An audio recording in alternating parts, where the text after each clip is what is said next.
আজ আমরা হ্যালো অ্যালকেনস ও hello অ্যালিনস organic chemistry এই চ্যাপ্টারটা পড়ব। আচ্ছা, জৈব হ্যালো যৌগগুলোকে বিভিন্নভাবে ভাগ করা যায়। আমাদের সুবিধার্থে এখানে আমরা দুটো ভাগে ভাগ করে রাখছি, একটা হচ্ছে হ্যালো অ্যালকেনস আর হ্যালো অ্যালিনস বা অ্যারাইল হ্যালাইড। এই যে হ্যালো অ্যালকেনস, এটাতে কি হচ্ছে অ্যালিফেটিক থাকলো, আর এই হ্যালো অ্যালিনস বা অ্যারাইল হ্যালাইড যেটা, সেটা হচ্ছে বেঞ্জিন রিংয়ের সঙ্গে যুক্ত যত যৌগগুলো যেখানে হ্যালোজেন অর্থাৎ ফ্লোরিন, ক্লোরিন, ব্রোমিন, আয়োডিন এইগুলো যুক্ত থাকলো। আর এখানে আর গ্রুপ অর্থাৎ CH3 হোক, C2H5 হোক বা ডবল বন্ড থাক কার্বন কার্বনের মধ্যে, এইরকম জাতীয় যৌগের ক্ষেত্রে এটা আমরা পড়ব। এবার হ্যালো অ্যালকেনসের প্রথমেই দেখো এখানে কয়েকটা ভাগ করে রেখেছি। এক হচ্ছে মোনোহ্যালাইড। তাহলে মোনোহ্যালাইড ব্যাপারটা কি? মোনো মানে সিঙ্গেল। তাহলে আমরা এমনি অ্যালকেনের সাধারণ সংকেত জানি কি? CnH2n+2। তাহলে ওইখান থেকে একটা H কে কমিয়ে দাও, অর্থাৎ H একটা মাইনাস হলো আর তার পরিবর্তে কি হলো, একটা X প্লাস হলো। X মানে হ্যালোজেন। এবার X মানে হতে পারে ফ্লোরিন, ক্লোরিন, ব্রোমিন, আয়োডিন, যে কোনো করলে তাহলে কি হবে, CnH2n+1 X, একটা X ঢুকলো। তাহলে এইটা হচ্ছে এই জেনারেল যে ফর্মুলাটা লিখলাম, এইটা হচ্ছে মোনোহ্যালাইডের ফর্মুলা। অর্থাৎ আর এর জায়গায় যদি ধরো আর বলছি এন এর জায়গায় যদি 1 ধরো, তাহলে এটা হয়ে যাবে কি CH3। এবার halogen fluorine, chlorine, bromine, iodine যাই হোক একটা যদি ধরা হবে, তাহলে CH3 ধরো এখানে Cl দিয়ে দিলাম, তাহলে এটা কি হলো, মিথাইল ক্লোরাইড। আবার যদি এখানটা C2H5 ধরি, তাহলে এখানটা Cl যদি করি, তাহলে C2H5Cl কি ইথাইল ক্লোরাইড। আবার C2H5Br, তাহলে ইথাইল ব্রোমাইড। তাহলে নাম্বার অফ কার্বন দিয়ে যেটা আছে সেই অনুযায়ী তোমার ইথাইল মিথাইল করলাম, আর শেষে হ্যালোজেনের নামটা বললাম। এইগুলো হচ্ছে মোনোহ্যালাইড টাইপ। এবার সেকেন্ডটা দেখো, সেকেন্ডটা হচ্ছে কি ডাইহ্যালাইড। ডাইহ্যালাইড বলতে এখানে হ্যালোজেন অ্যাটম কি হবে, দুটো থাকবে। ডাইহ্যালাইড, সেখানে সিঙ্গেল হ্যালোজেন অ্যাটম ছিল, এখানে দুটো থাকবে, ডবল হবে। এবার এক্ষেত্রে আমরা আবার একে আবার দেখো ভাগ করেছি কিভাবে, জেম dihalide, vicinal dihalide, alpha omega বলে হ্যালাইড বলে। তাহলে প্রথম যেটা আমরা পড়ছি জেম ডাইহ্যালাইড। এই জেম ডাইহ্যালাইড মানেই হচ্ছে কোনো অর্গানিক কম্পাউন্ডে কার্বন সংখ্যা অনেকগুলো থাকলো ধরে নিচ্ছি, সেই কার্বন সংখ্যার মধ্যে যে কোনো একটা কার্বনই একসঙ্গে দুটো হ্যালোজেন লেগে থাকতে হবে। একসঙ্গে দুটো হ্যালোজেন যদি লেগে থাকে অ্যাটম, তখন সেই রকম হ্যালাইডকে আমরা কি বলবো, ডাইহ্যালাইডকে বলবো জেম ডাইহ্যালাইড। জেম ডাইহ্যালাইড অর্থাৎ ধরো এখানে যদি CH3 CH2, তাহলে এই সির সঙ্গে তাহলে আরেকটা হাইড্রোজেন লাগবে, কারণ মোট কার্বনের তো চার্জ যেটা করতে গেলে 1 2 3, আরেকটা এখানে যদি হাইড্রোজেন লাগিয়ে রাখি, তাহলে এই জায়গাগুলোতে ধরো ক্লোরিন বা ব্রোমিন কোনো কিছু একটা লেগে থাকলো। তাহলে এই রকম জাতীয় যদি হ্যালাইড হয় তাকে বলবো জেম ডাইহ্যালাইড। এরপরে দেখো, এরপরে দ্বিতীয়টা আছে কি ভিসিনাল ডাইহ্যালাইড। ভিসিনাল ডাইহ্যালাইড কি? ভিসিনাল ডাইহ্যালাইড হচ্ছে এটাতেও দুটো হ্যালোজেন থাকবে, কিন্তু জেম ডাইহ্যালাইডে পার্টিকুলার একটা কার্বনেই দুটো হ্যালোজেন অ্যাটম ছিল। আর এক্ষেত্রে কি হবে, পাশাপাশি ধরো এইরকম ভাবে কার্বন আছে, তাহলে হবে কি পাশাপাশি দুটো কার্বন অ্যাটমে হ্যালোজেন অ্যাটম লেগে থাকবে। তাহলে এই একটা হ্যালোজেন, এই একটা হ্যালোজেন, পাশাপাশি দুটো কার্বন একটা একটা করে লেগে গেছে। এইরূপ যে মানে হ্যালো অ্যালকেনস বা ডাইহ্যালাইডটা, তাকে আমরা কি বলবো, ভিসিনাল ডাইহ্যালাইড। অর্থাৎ পাশাপাশি দুটো কার্বনে একটা করে হ্যালোজেন লেগে থাকবে। এরপরে দেখো আরেকটা টাইপ করেছি আলফা ওমেগা। আলফা ওমেগা টাইপটা কি, আলফা ওমেগা ডাইহ্যালাইডটা কি? এক্ষেত্রে ওই একই রকম ভাবে কার্বন ধরে নিচ্ছি অনেকগুলো আছে বন্ড করে। এবার সবসময় কি হবে এই জাতীয়তে, লাস্ট যে কার্বন, ফার্স্ট যে কার্বন, ধরে এই পাশ থেকে যদি হিসাব করি, এই পাশ থেকে যদি, তাহলে ফার্স্ট কার্বন এটা, এতে একটা হ্যালোজেন থাকবে, আর ঠিক লাস্ট মানে শেষ কার্বন পরমাণুতে একটা হ্যালোজেন থাকবে। এইরকম দুটো হ্যালোজেন অ্যাটম থাকলে সেই রকম যে হ্যালোজেন যৌগটাকে পাচ্ছি তাকে বলছি আলফা ওমেগা ডাইহ্যালাইড। তাহলে ডাইহ্যালাইড এই তিন রকমের হয়। এই জেম, ভিসিনাল, এটা একটু ভালো করে পড়বে। এরপরে ট্রাইহ্যালাইড। ট্রাই মানে বুঝতেই পারছো যে তিনটে থাকবে হ্যালোজেন অ্যাটম। তাহলে তিনটে, একটা কার্বনে যদি তিনটে হ্যালোজেন অ্যাটম থাকে, আমাদের খুব চেনা পরিচিত একটা যৌগ হচ্ছে কি ক্লোরোফর্ম। আমরা ক্লোরোফর্মের জানি সঙ্গে কি CH Cl3, আর ব্রোমোফর্ম ব্রোমিন হয়ে যাবে, আর আয়োডোফর্ম I3। তাহলে একটা কার্বনে এবার কটা হ্যালোজেন অ্যাটম আছে? তিনটে। এই জন্য একে কি বলা হচ্ছে? একে বলা হচ্ছে ট্রাই হ্যালাইড। ট্রাই হ্যালাইডে তার মানে কি হবে? সিঙ্গেল কার্বনেই তিনটে হ্যালোজেন অ্যাটম থাকবে। এরপরে আরেকটা হচ্ছে পলিহ্যালাইড জাতক। পলিহ্যালাইড জাতক, এটা তাহলে ট্রাই হয়ে গেল, তিনটে থাকলো। এটা হচ্ছে ক্লোরোফর্ম, ব্রোমোফর্ম, এটা হচ্ছে আয়োডোফর্ম। এই যৌগগুলো আমরা পরে ডিটেলসে পড়বো, পার্টিকুলার এই যৌগ তিনটি। এরপরে পলিহ্যালাইড জাতীয় যৌগ। পলিহ্যালাইড জাতীয় যৌগ এক্ষেত্রে কি হচ্ছে? এইসব যৌগে তিনের বেশি হ্যালোজেন অ্যাটম থাকবে।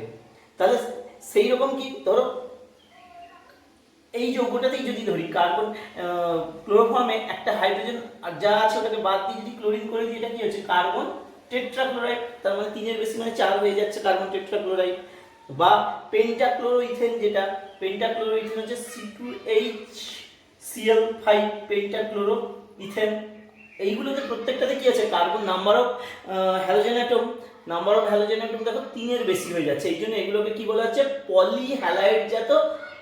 আর এরপরে আর একটা জিনিস লক্ষ্য করো, উপাশে যেটা আছে হ্যালো অ্যারিনস বা অ্যারাইল হ্যালাইডস। এক্ষেত্রে কি হবে? এই জাতীয় যৌগগুলো যেটা পলি হ্যালো অ্যারিনস, এটা হচ্ছে C6H5 যে রিং, এই রিংয়ের সঙ্গে এরা যুক্ত থাকবে। এই জাতীয় যৌগের যেমন ধরো বেঞ্জিন রিং করলাম, এবার তাহলে এখান থেকে একটা হাইড্রোজেন ওই বাদ দিয়ে এখানে যখন একটা এক্স লেগে যাচ্ছে, এটাই হচ্ছে কি হ্যালো অ্যারিনস বা অ্যারাইল হ্যালাইড। এখানে এটা ফ্লোরিন, ক্লোরিন, ব্রোমিন, আয়োডিন হতে পারে। এরপরে আবার কি এইটাতেই আবার ধরো হতে পারে কি এইরকম ভাবে যোগ হতে পারে, এই হ্যালোজেন এখানে এক্স, পরে আবার এই দুটো অর্থ পজিশনে যোগ হয়ে যেতে পারে। তাহলে এই দুটো অর্থ পজিশনে আবার এক্স একটা লেগে যেতে পারে, একটা এখানে হোক এখানে হোক।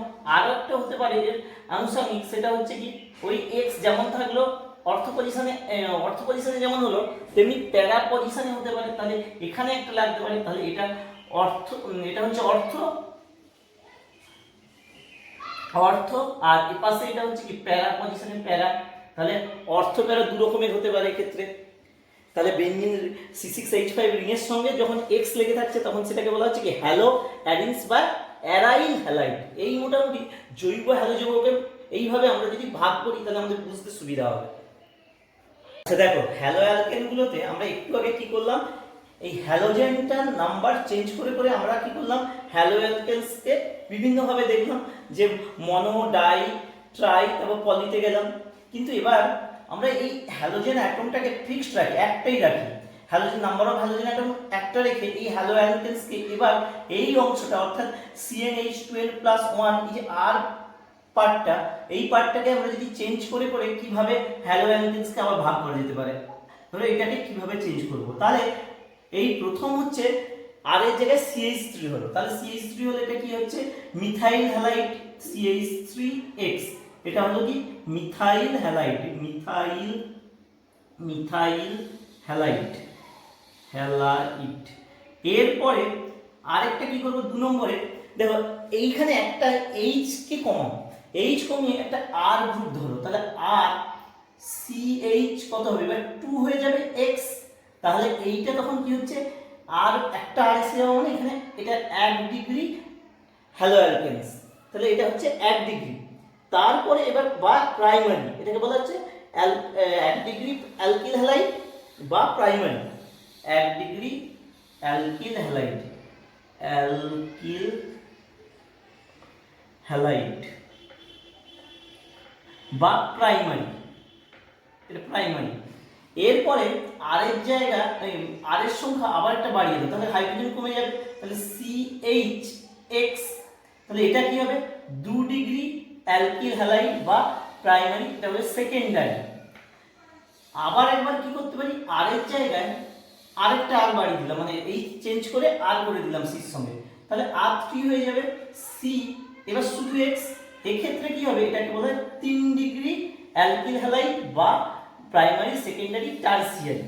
তাহলে প্রাইমারি, সেকেন্ডারি, টারসিয়ারি আর অ্যালকিল হ্যালাইড। এবার আরেক জায়গায় যদি ওই জায়গাগুলোতে একটা এক্সাম্পল হিসেবে আমরা যদি CH3 ধরে নিই, তাহলে কি হবে CH3 CH2 ধরো ব্রোমিন। দ্বিতীয় ক্ষেত্রে সেকেন্ডারিতে কি হবে, এই আরেক জায়গায় CH3 ধরলে হোল 2 CH Br। আবার 3 নম্বরে দেখো CH3 হোল 3 C ব্রোমিন। তাহলে প্রাইমারি, সেকেন্ডারি, টারসিয়ারি হলো। আর এমনি প্রথমটা হচ্ছে কি মিথাইল হ্যালাইড। এবার এক্স এর জায়গায় ব্রোমিন ধরলে মিথাইল ব্রোমাইড হয়ে যাবে। এইভাবে আমরা অ্যালকেন হ্যালাইডগুলোকে ক্লাসিফাই করতে পারি। এরপরে আরেকটা হয়, ধরো এই যে আর বলে যে টোটাল অংশটাই এক্স এর সঙ্গে যেটা লেগে আছে, এর ভেতরে যদি কোনো কারণে কার্বন কার্বন ডবল বন্ড থাকে, তখন তাকে কি বলা হয়, তাকে বলা হয়, তার ক্ষেত্রে তার মানে কি হচ্ছে সিঙ্গেল বন্ড না হয়ে ডবল বন্ড হয়ে যাচ্ছে, তাহলে ওকে বলা হবে হ্যালো অ্যালকিন। এটা হচ্ছে কেন মানে সিঙ্গেল বন্ড থাকলে এন তারপর ইএন, তাহলে এই জায়গাটা হ্যালো অ্যালকেনের জায়গায় কি হবে হ্যালো অ্যালকিন। আমরা এবার সেই হ্যালো অ্যালকিন সম্বন্ধে দেখব। তাহলে এটা হলো হ্যালো অ্যালকেন, এরপরে হবে হ্যালো অ্যালকিন। ইন যেটা ইন মানে ডবল বন্ড কার্বন কার্বন ভেতরে আছে যৌগের ভেতরে, তাহলে হ্যালো অ্যালকিন। এবার হ্যালো অ্যালকিনে এর দুটো যৌগ আমরা ধরো ইথিলিন তো প্রথম জানি যে একটা সব থেকে শর্টেস্ট, তার মানে CH2।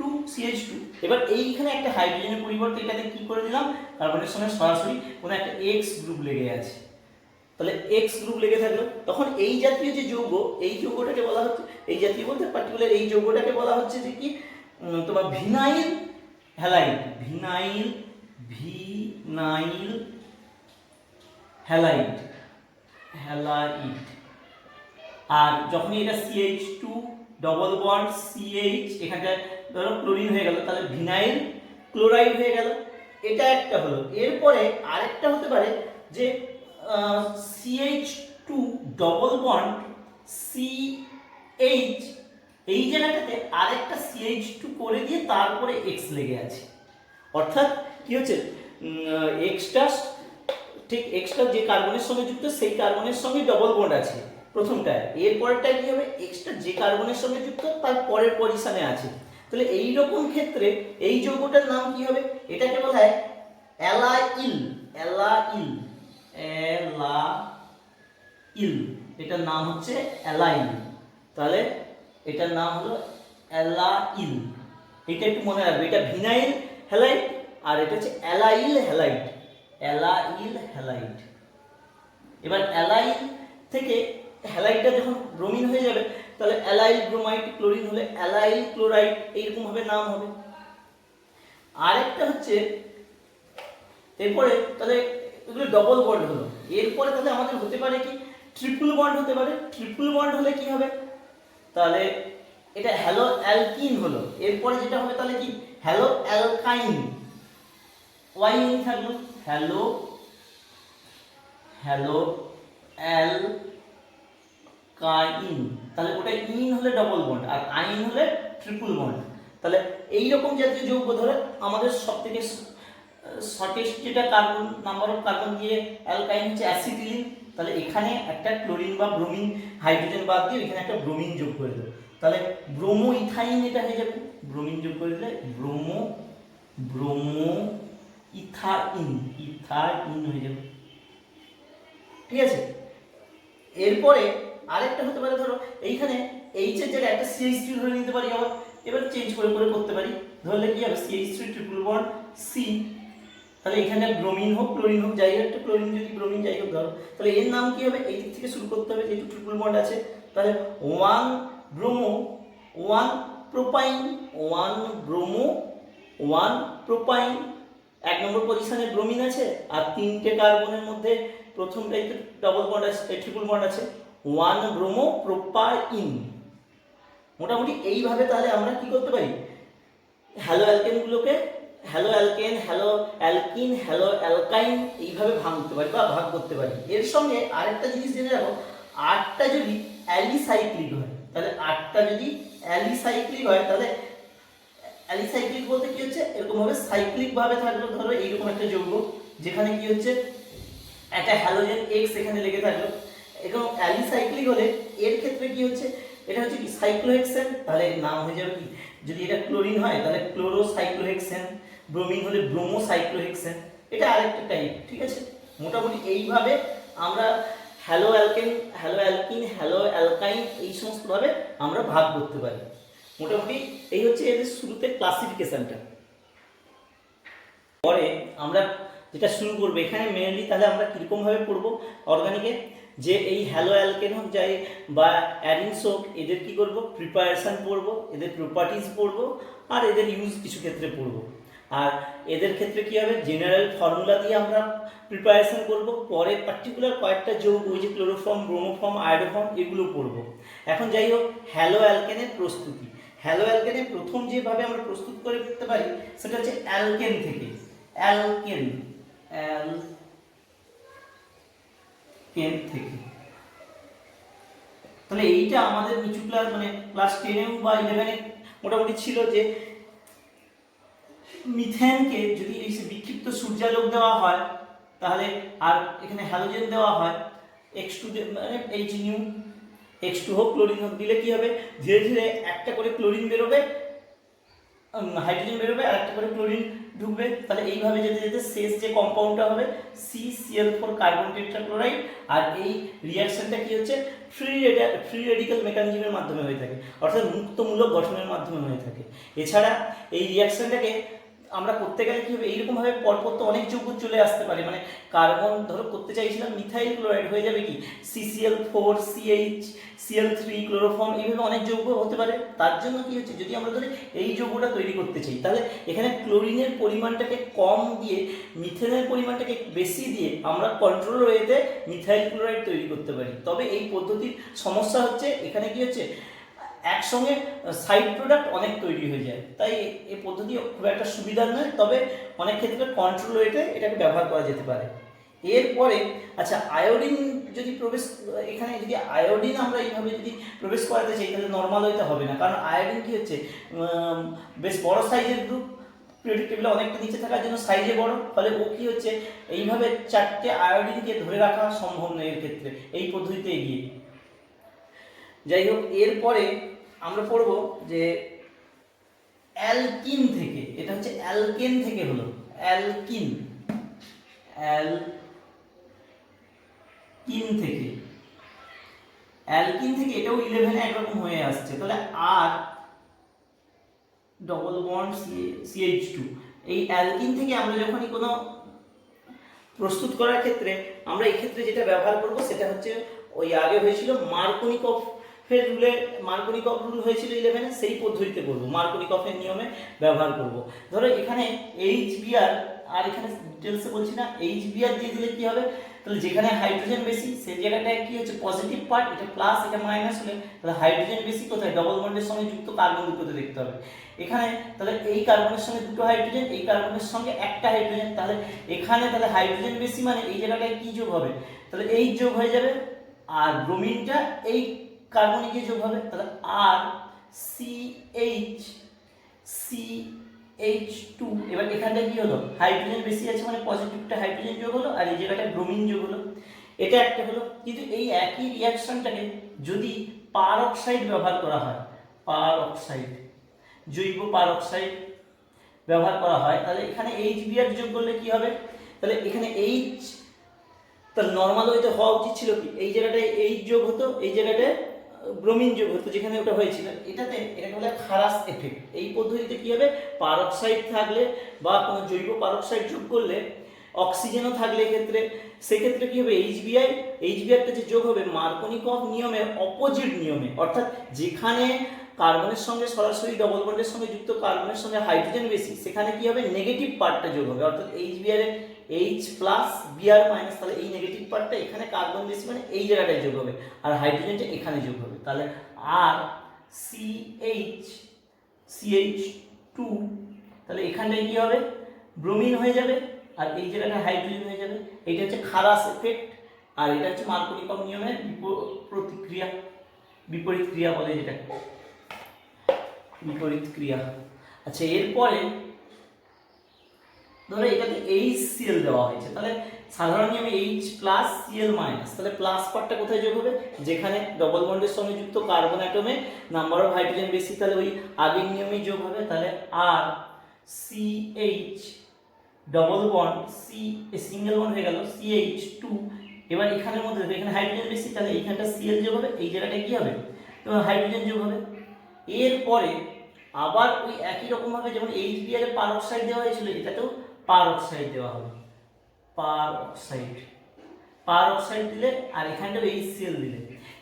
এইখানটা মনে রাখবে কেবলমাত্র HCl এর HBr এর ক্ষেত্রে পার অক্সাইড এফেক্ট দেখা যায়, কিন্তু HCl এর ক্ষেত্রে কোনো পার অক্সাইড এফেক্ট দেখা যায় না। না দেখা গেলে এক্ষেত্রে কি হবে, এই উপরের যা যৌগ ছিল সেম যৌগ হবে, অর্থাৎ এই যৌগটাই তৈরি হবে। কেবলমাত্র HBr এর ক্ষেত্রে পার অক্সাইডের এফেক্ট বা খারাস এফেক্ট দেখা যাবে, আর এর ক্ষেত্রে অপোজিট ভাবে যোগ হবে।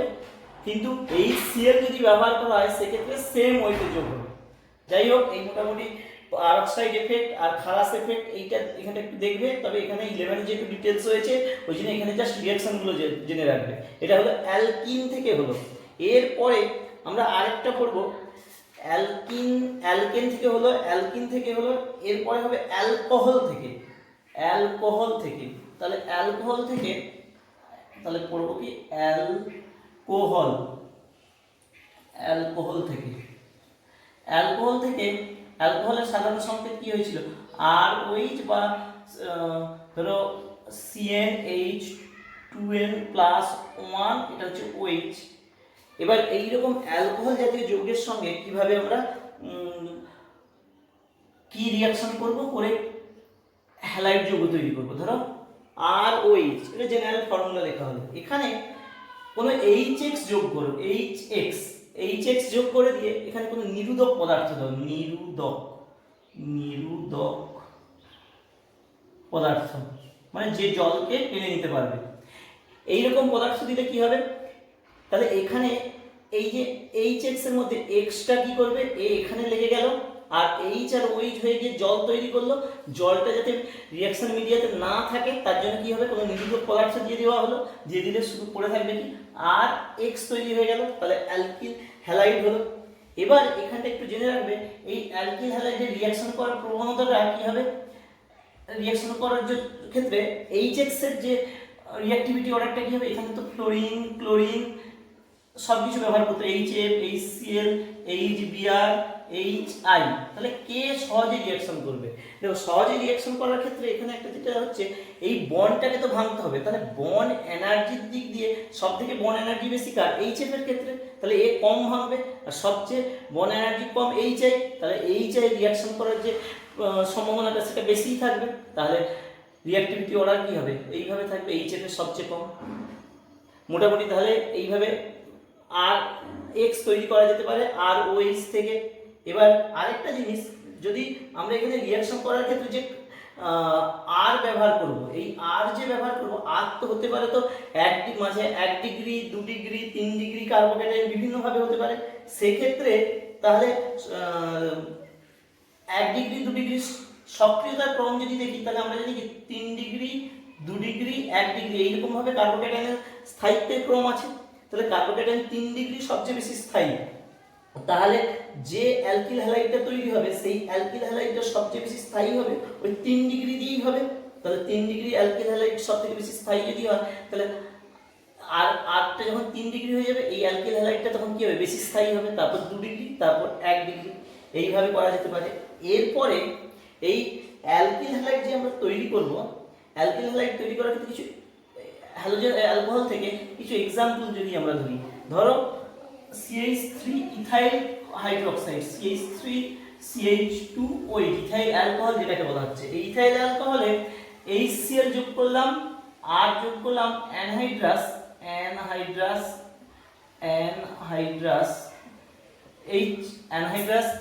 Zinc chloride ZnCl2 anhydrous zinc chloride যোগ করলে এখানে রিঅ্যাকশন কি হবে, Clটা এখানে ঢুকবে আর OH হাইড্রোজেনের সঙ্গে জল হয়ে বেরিয়ে চলে যাবে। তাহলে এই যে রিঅ্যাকশনটাতে এই রিঅ্যাকশনের তাহলে প্রোডাক্ট হচ্ছে C2H5Cl। এই রিঅ্যাকশনে ZnCl2 কাজ কি, ZnCl2 কি হিসেবে কাজ করে, এখানে ZnCl2 যে কাজ সেটা হচ্ছে এক হবে নিরোধক, আর 2 হচ্ছে ZnCl2 কি করবে, যে ZnCl2 যে সি সঙ্গে ও যে বন্ধন করে আছে, মানে CH3 CH2OH, তার মানে সির সঙ্গে যে ও বন্ড করে আছে, এই যে CO বন্ডকে কিছুটা উইক করে দেবে। কিভাবে? এই অক্সিজেনের সঙ্গে ZnCl2 কোঅর্ডিনেট বন্ড করে থাকবে, কোঅর্ডিনেট বন্ড করে থাকলে তাহলে OH বন্ডটা কি হবে, কিছুটা দুর্বল প্রকৃতির হয়ে যাবে। দুর্বল প্রকৃতির হয়ে গেলে তাহলে সহজে ওটা ভেঙে, ও CO বন্ড ভেঙে গেল, ভেঙে গিয়ে সির সঙ্গে সরাসরি X লেগে গেল।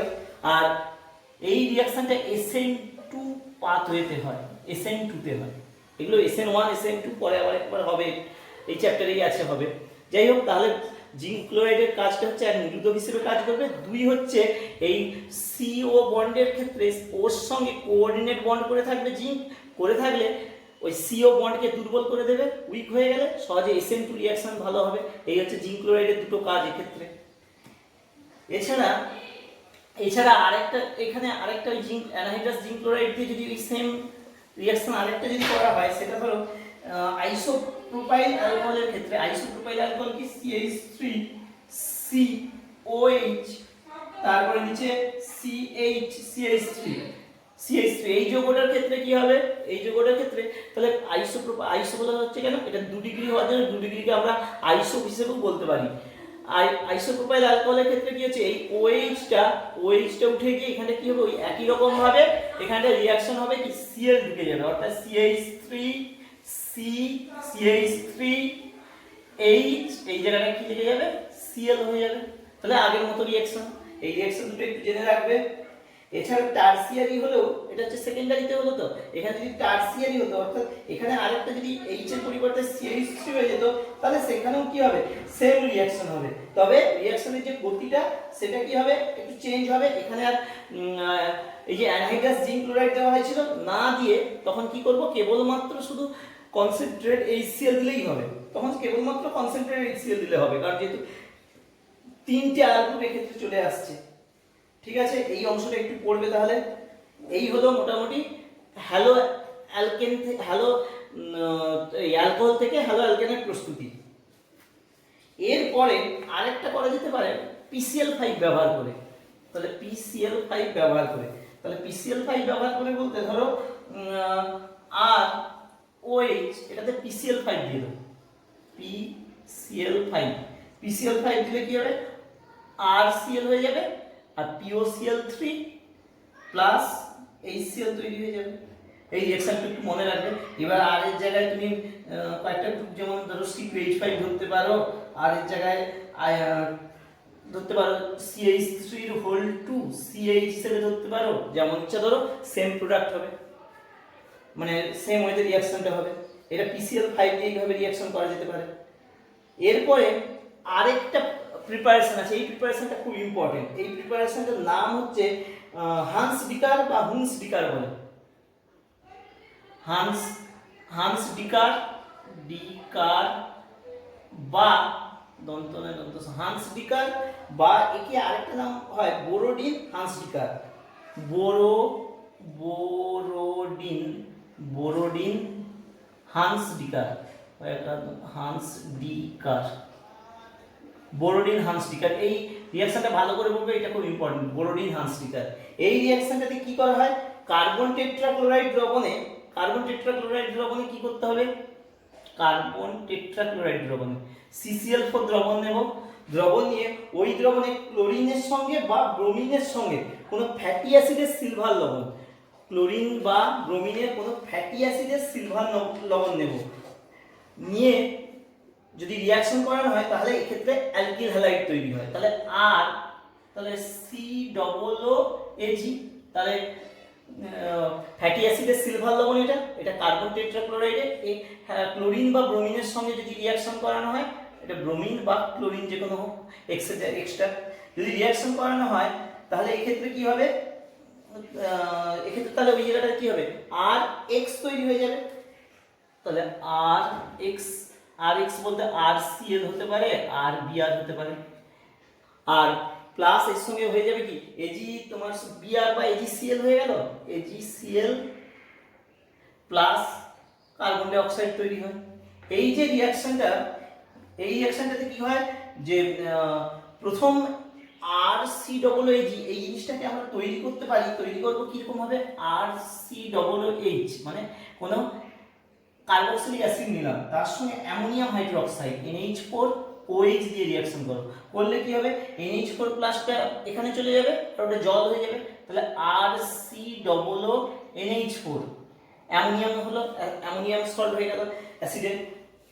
এটাকে এবার কি করতে হবে, সিলভার নাইট্রেট দ্রবণের সঙ্গে রিয়াকশন করতে হবে, R C double O NH4 plus silver nitrate AgNO3 reaction করলে কি হবে R C double O A G convert হয়ে যাবে। তাহলে এই আর সি ডবল ও এজির সঙ্গে এই কার্বন টেট্রাক্লোরাইড দিয়ে রিফ্লাক্স করলে ক্লোরিন ব্রোমিন সহযোগে, ক্লোরিন বা ব্রোমিন সহযোগে তবে কি হয় আর এক্স মানে আর সিএল বা আর বিআর তৈরি হয়। এবার এই রিঅ্যাকশনটার এই হান্সডিকার রিঅ্যাকশনের মেকানিজমটা একটু দেখো। এখানে প্রথমে কি করা হলো, আর সি ডবল ও এজি এই যে এজি সল্টটা ফ্যাটি অ্যাসিডের, একে প্রথমে কি করা হলো ব্রোমিন যোগ করা হলো, ব্রোমিন যোগ করে রিফ্লাক্স করলে প্রথমেই কি হবে এটা তৈরি হচ্ছে কি আর সি ডবল ও বিআর, আর এজিটা বেরিয়ে গিয়ে তাহলে তার সঙ্গে কি হবে প্লাস এজি বিআর হয়ে গেল। এই যে R C double O BR হলো, এ কি হবে এর ফ্রি রেডিকেলে ভেঙে যাবে, ভাঙবে কিরকম ভাবে আর সি ডবল ও ডট আবার বিআর ডট, এই যে আর সি ডবল ও ডটটা তৈরি হলো এ আবার ওই ফ্রি রেডিকেল ভেঙে গিয়ে কার্বন ডাই অক্সাইড হিসেবে বেরিয়ে চলে গেল, আর পড়ে থাকলো আর ডট, ওই আর ডট কি করবে এই যে R C double O BR যে ছিল এই R C double O BR first স্টেপে যেটা এর সঙ্গে রিঅ্যাকশন করবে ফ্রি রেডিকেল মেকানিজমের মাধ্যমে, কি হবে এর সঙ্গে এর ব্রোমিন যেটা সেই ব্রোমিনটা যোগ হয়ে গেল ফ্রি রেডিকেল তৈরির মাধ্যমে, আর R C double O free radical তৈরি হলো রয়ে গেল, তাহলে এই আর বিআর তৈরি হলো। তাহলে এইভাবে আমরা কি করতে পারি হান্সডিকার রিঅ্যাকশনের সাহায্যে আর বিআর হোক আর সিএল তৈরি করতে পারি। তবে এখানে একটা মনে রাখবে যে আর বিআর তৈরি করা অনেক সোজা এই ক্ষেত্রে বা এই পদ্ধতি অনেক উপযোগী, কিন্তু আর সিএল তৈরি করার ক্ষেত্রে এই পদ্ধতি খুব একটা উপযোগী নয়, কারণ এই পদ্ধতিতে যদি আমরা অ্যালকিল ক্লোরাইড তৈরি করতে চাই তাহলে তো এর পরিমাণটা কি কম তৈরি হবে, কারণ ক্লোরিন কি হ্যালোজেনের যদি ব্রোমিন আর ক্লোরিনের মধ্যে তুলনা করি ক্লোরিন মোর রিঅ্যাক্টিভ হবে, আর এই যখনই মোর রিঅ্যাক্টিভ হয়ে যাচ্ছে ও তখন অ্যালকিল ক্লোরাইডের সঙ্গে মানে আরসিএল এর সঙ্গে তৈরি করবে কি ডাইক্লোরো আর ট্রাইক্লোরো, ডাইক্লোরো মানে দুটো ক্লোরিন বা তিনটে ক্লোরিন এর সঙ্গে ঢুকে যাবে, ডাইক্লোরো বা ট্রাইক্লোরো অ্যালকেন তৈরি করে যাবে, অর্থাৎ একটা ব্রোমিনের একটা ক্লোরিনের পরিবর্তে দুটো তিনটে এখানে ক্লোরিন প্রবেশ করে যাবে, অর্থাৎ সাইড প্রোডাক্ট অনেক হয়ে যাবে, ফলে আমার মেন প্রোডাক্টটা প্রচুর কমে যাবে। এই জন্য কি হচ্ছে অ্যালকিল ক্লোরাইড তৈরি এই পদ্ধতিতে খুব একটা উপযোগী না। আর যদি আয়োডিনের ক্ষেত্রে এই যে ক্লোরিন ব্রোমিন তারপর আয়োডিনের ক্ষেত্রে এই রিঅ্যাকশনটা যদি করা হয় দেখা যায় যে আয়োডিনের ক্ষেত্রে কিন্তু এই হান্সডিকার রিঅ্যাকশনে এই প্রোডাক্ট আসে না, মানে এই রিয়েজেন্ট ব্যবহার করলে তখন এই রিঅ্যাকশনটা একটু অন্যরকম হয়, যে R C double O AG plus এখানে ধরো আয়োডিন যোগ করে দিলাম, I2 যোগ করছি, আয়োডিন যোগ করলে নরমালি কি হবে আর তাহলে এখানে কি হবে I plus carbon die oxide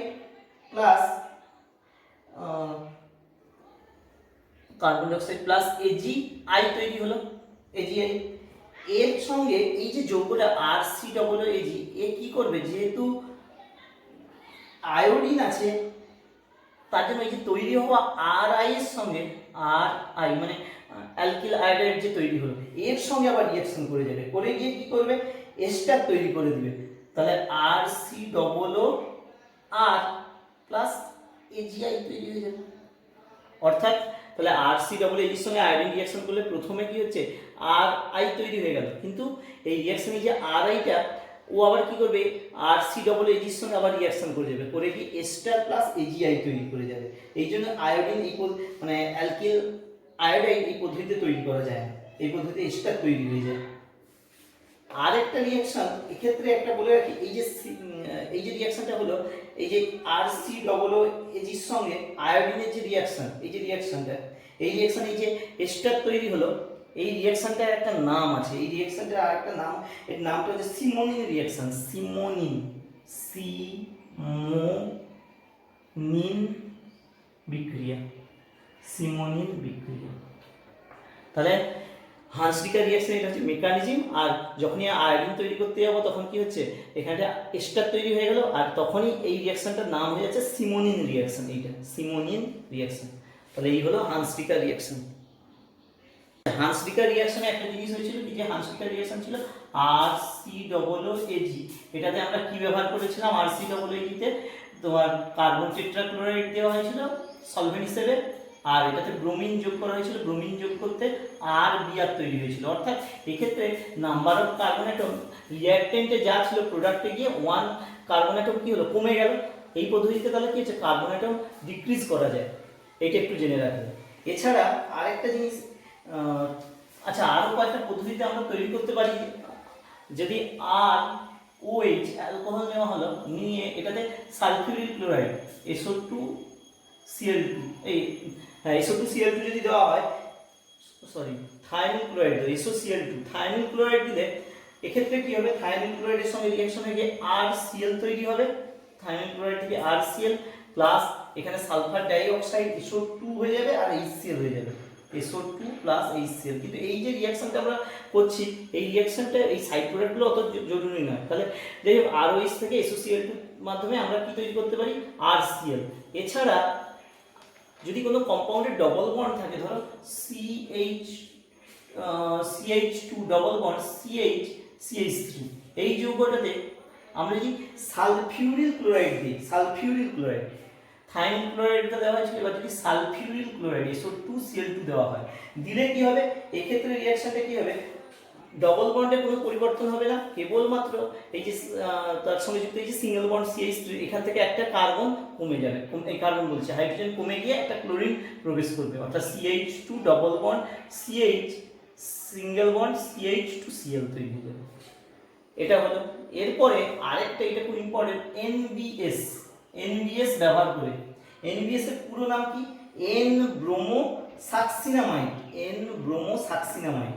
এবার N ব্রোমো সাকসিনামাইডের স্ট্রাকচারটা একটু জেনে নিই। তাহলে C সিঙ্গেল বন্ড, এই জায়গাটায় তার মানে কি হবে C, এখানটায় C, এই জায়গাটায় N, এখানটায় ব্রোমিন, আর এই জায়গাটায় ডবল বন্ড ও, আর এই জায়গাটায় কার্বন সংখ্যা 2 আছে, মানে কার্বনের বন্ড দুটো, তার মানে 4 করতে গেলে CH2, এখানটায় CH2, এইটা হচ্ছে NBS। এই রিয়েজেন্ট ব্যবহার করেও আমরা কি করতে পারি, ওই আগের মতো ধরো এই যৌগটাতে NBS দেওয়া হলো, এটাতে যদি NBS দেওয়া হয়, এটাতে NBS দেওয়া হলো, দিলে আর এখানে H ব্যবহার করা, H পারঅক্সাইড, হাইড্রোজেন পারঅক্সাইড বা পারঅক্সাইড দেওয়া হয়, অক্সাইড ট্রেস অ্যামাউন্ট দেওয়া হয় অল্প পরিমাণে। পারঅক্সাইড যদি দেওয়া হয়, তাহলে এখানে কি হবে, এই যে ব্রোমিনটা, এই ব্রোমিনটা আগের মতো এই জায়গাটায় একটা H কমবে, ওখানে ব্রোমিন ঢুকবে, তাহলে তৈরি হবে কি CH2 ডবল বন্ড CH2Br। ঠিক আছে, এটা একটু ভালো করে করবে, এটা প্রচুর আসে পরীক্ষাতে অনেক জায়গায়, এটা একটু ভালো করে দেখবে। তাহলে NBS ব্যবহার করে এইভাবে আমরা কি করতে পারি, ডবল বন্ড কোনো পরিবর্তন না করে ওই জায়গাটা ব্রোমিন প্রবেশ করাতে পারি। এইগুলো মোটামুটি হ্যালো অ্যালকেনের কিছু প্রিপারেশন, এই প্রিপারেশনগুলো একসঙ্গে করবে। এই রিঅ্যাকশনগুলো দেখো এইগুলো একটু মার্কনিকম নিয়মেই হবে, কারণ এটা যদি মাইনাস হয়, এটা প্লাস তো হলে তাহলে কি হবে, যে কার্বোক্যাটায়নটা ইনিশিয়াল তৈরি হবে, তাহলে বেঞ্জিনের রিং CH2 ধরে নিচ্ছি, এখানে প্লাস হলো, তাহলে এই জায়গাটা কি হবে, হাইড্রোজেনটা যুক্ত হতে পারে, এখানে একবার হতে পারে, এখানে একবার, তাহলে ধরে নিচ্ছি এখানে একবার যুক্ত হলো, এইটা আবার একবার হতে পারে কি, হাইড্রোজেনটা যুক্ত হতে পারে কোথায়,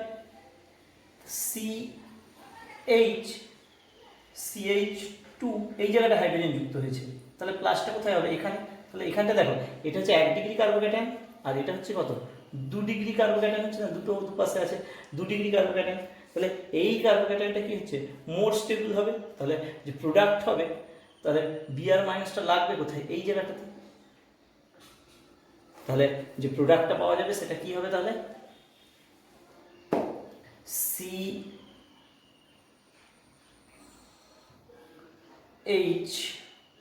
CH2, এখানটা তাহলে হাইড্রোজেন, এই জায়গাটা হচ্ছে ব্রোমিন।